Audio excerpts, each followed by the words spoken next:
Khabbab अतुकी मतिक हरावरमी अतुगा हारई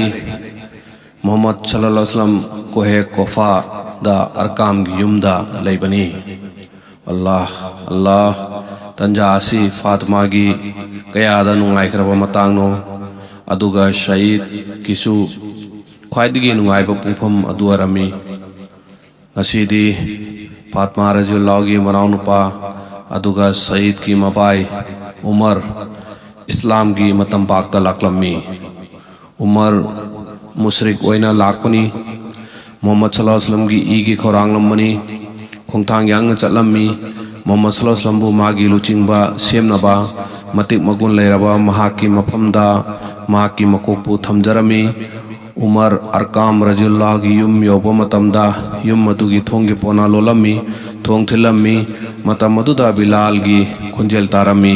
अदुगा हंगलई कनानो पखुम दारई Khattab की मचानी मतम मसिदा मोहम्मद सल्लल्लाहु अलैहि वसल्लम महाका लोइनबा सिंगा मफम मदुदा लेरमी हमजा अबू बकर बिलाल अदुगा अली सु लेरमी बिलाल मोहम्मद सल्लल्लाहु अलैहि वसल्लम मनाक्ता लाकलमी अदुगा हंगचई अल्लाह की रसूल थोंगी वांगमदा खत्ताब की मचा नुपा लाक्तुना लई हांगदोगलबदी मफम मसिदा कयामत की फिबम अमा लाकद्रा हाइबगी चिंगनबा लई मोहम्मद सल्लल्लाहु अलैहि वसल्लम नारई महाक मनुंगदा चंगहल्लाओ करिगुंबा मागी वाखलना अचुंबा रोमदा ओरमलबदी कयादा फगदबा हमजाना हारई करिगुंबा माना हेंजिलक्लबा अदुइबा तारबदी माबु माइथिबा पीबा अदुदी आइगी ओइगी खुदना सानबगुंबनी बिलालना थोंग हांगदोकपा चलम्मी हमजासु तुंगिलक्लम्मी मरमदी बिलालदा करिगुंबा खुद थारक्लबदी गांगथोकनबा थोंग हांगदोकलम्मी उमर मनुंगदा चंगलक्लम्मी उमरना हेक चंगलक्पगा हमजा अमसुंग बिलाल मखोई अनीना उमर बु खंकोन कोनचिल्लमी अल्लाह के रसूलना उमर बु हेक उबगा मोहम्मद सल्लल्लाहु अलैहि वसल्लम ना उमर की तमक अल्लाह दा दुआ तौरमी खुदाया उमर की थमोइदा लेरिबा अमोटपा अदु लौथोकपियो महाकी थमोइबु ईमान की मंगालना पुमथल थलहनबियो हमजा उमर की मखुतो थादो बिलाल नंगसु थादो हमजा अमसुंग बिलाल मखोई अनीना उमर बु थादोलमी उमर चंगसिलक्लमी मोहम्मद सल्लल्लाहु अलैहि वसल्लम ममांगदा लेपी अदुगा मोहम्मद सल्लल्लाहु अलैहि वसल्लम हारई उमर अकी अखंग ओइबा अजाब चेराक अमा लाक्त्रिबा फावबा नंगी मरुपसिंग थादोकलोइद्रा हायो करी खल्ली पखुम पेरई ईमान लौबा लाक्लिबनी हुजिक आई मुसलमानी नंगी मनाइनी अल्लाह बु लाटपा मी अमा ओइरबनी अचुंबा हक्किदमक फिदम नाइबा मी अमा ओइरबनी मसी हेक ताबगा लेरमलिबा मुसलमान सिंगना खोलाव अमत्ता ओइना लाउरई खोलाव असी अदुकी मति कलमी युमगी फकलांग सिंग निकलमी अदुगा मक्का की चिंग सिंगदा खोंजेल असीना पुमनिन नेलमी अल्लाहु अकबर अल्लाहु अकबर अल्लाहु Akbar ngahaki oinadi angakpa mawng ama oirami mafam khudingmakta akibe masak ama oirami angakpani kananasu karisu khalluba tawduna makhoi khudingmaktagi ikhang khangutana tholpa khonjelni masina takpadi makhoi hujikki makhoi adugi matik haraurami makhoi gi thamoida aingba phawrami maramdi ngasidi umar musalman oire ngasidi umar makhoi gi loina boire Umar ना मुसलमान और अपदा मोहम्मद सल्लल्लाहु अलैहि वसल्लम ना अल्लाह बु थागा चरमी माँ की थबाक मगुन लेरबा माँ की खुदना नालमी अदुगा दुआ तौरमी खुदाया उमर बु लमजिंग बियु खुदाया उमर बु खोंगुन चेत पोहन बियु उमर सु मुसलमान सिंगी मरकता फमलमी अदुगा मखोइगा वारी सानारमी अदुगा हरई अल्लाह के रसूल आई अचुंबदा लाक्त्रिब्रा मसिदा आई शिरसु हिंगसु हरि करिगी ओइरोय हारिबसिनी आइगी थवाइना पाइदुना लेरिबा महाक अदुगी वासकलगा हारिबसिनी नंग अचुंबदा लेरबनी हिंगबसिबगी वा करिसु लेते अमुक्का उमरना हरि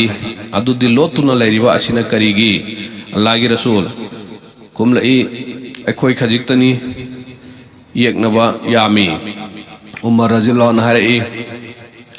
मपू महाकी इबादत लोटना तौबा मसी ओइथोकपा यारोय नहाकपु अचुम्बा पिरक्तिबा महाक अदुगी वासक्लगा हारिबसनी हारिबा मफमसिंग असी फावबदा थाजदबसिंगी वारी साफम ओइरमलिबा मफमसिंग अदुदा चलगा इस्लाम की खलाव लाउरुरगनी मोहम्मद सल्लल्लाहु अलैहि वसल्लम लोइनबसिंगी परेंग अनि सेमलमी परेंग अमगी मकोक हजरत उमर बु ओहेलमी अदुगा अनि सुबा परेंगी मकोकना हमजा बु ओहेलमी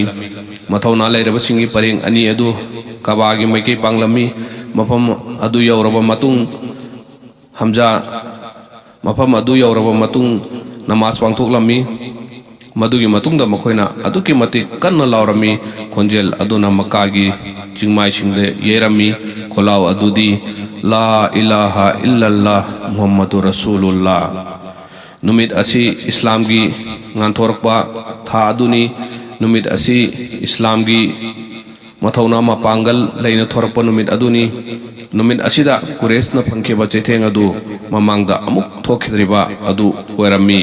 नुमित असिदा मुसलमान खुदिंगमक्तगी हेना ख्वाइदगी नुंगाइबा फावखिबा हाइरिबा नुंगाइबा असी हाना अमुक्ता फंखिद्रिबा मियोय अदुदी हजरत उमरनी मरमदी नुमित असिदा दुनिया की ख्वाइदगी चावबा लन अदुबु फंगजकी नुमित असिगी नुमिदांगदा हजरत उमरना कोइना मफम खुदिंगदा चत्तुना मियामदा इस्लाम की पाउजेल पिरमी ngasi phawbada islam bu thingnaba honabada lepa leitana mathona khudingmakpu phudoktuna leramba adu ngasi di khwaidigi mathona phudoktuna islam bu sandopada khwaidigi mathau chenba haibadu mahak werami abu jahal mahaki mamuni mahaki manakta su salami hairiba mi asi islam bu aduki matik kalakpa miyoy amani muhammad sallallahu alaihi wasallam gi mikup khudingmakpu मैगी नोंगलै नुसित कुमना लौबा मियोय अमनी महाकी युम गी थोंग थेलमी महाक मपान थोरकलमी यामना नुंसी चाना उनरमी हरई नुंगाय याइफबोयो हायो करी मरम गी लाकपा इचेगी मचा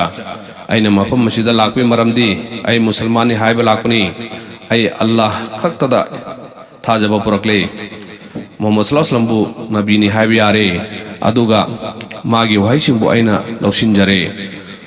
उमरना मागी मितना महाकी मित्ता थमलगा आई ईमान पुरकले हाइना फोंदोकलमी वाफमसि ताबदा अबू जहल महाकी मथवाई हक्चांगदा थवाई हक्चांगदा नोंमै सिंगंगना तारकपगुम फौरमी महाकना साफु कन्ना थोंगदा येरमी अदुगा नोंथांग खोंबगुम लाउरगा हरी खुदाना नंगबु चोफनबो ओइरो नंगी धर्मदु मांगताकबो ओइरो नंगना लाइबक थीरबा अकाइबना खुदमनरबा पाव असि पुरगा लागलिब्रा हुजिक कुरेश की माइकेदा ओनसिलक्लमी महाकसु वोटपनैबा महापु वोटपनैबा हरक्लमी उमर मागी माइकेदगी थांसांगना मयोकनदुना लेरमी थाजदबसिंगी मरक्ता लेरबसु मंगोंदा कीबा अमता लेरमदे हन्ना कैगुमना ngंगबगुम मखोयगी माइकेदा ओनसिलमी अदुगा करिसु नाचुंगना हारई ताहौरो आइना साखी पीरिबसिनी मदुदी लापदा मतिक चाबा अल्लाह नतना कना अमता लेते अदुगा मोहम्मद सल्लल्लाहु अलैहि वसल्लम अल्लाह की अचुंबा रसूलनी कनागुंबा अमना आइगी माइकेदा चंचिलक्लबा नकोक लेमायदा तहनगनी मसीगी मतांग असिदनी नुसिजरबा मोहम्मद सल्लल्लाहु अलैहि वसल्लमना हजरत उमर बु फारूक हाइना मिंथोन असि पिबिकी महाकी मतेंगदगी अल्लाह ना हक हाइबदि अचुंबा अमसुंग बातिल हाइबदि अरानबा अनिगी खेनबा लेहनखी मसी नबोत की चही तरु सुरपदनी हजरत हमजा ना इस्लाम दा चंगलपा नुमित हुमनी सुबा नुमित अदुदा हजरत उमर सु इस्लाम दा चंगलपनी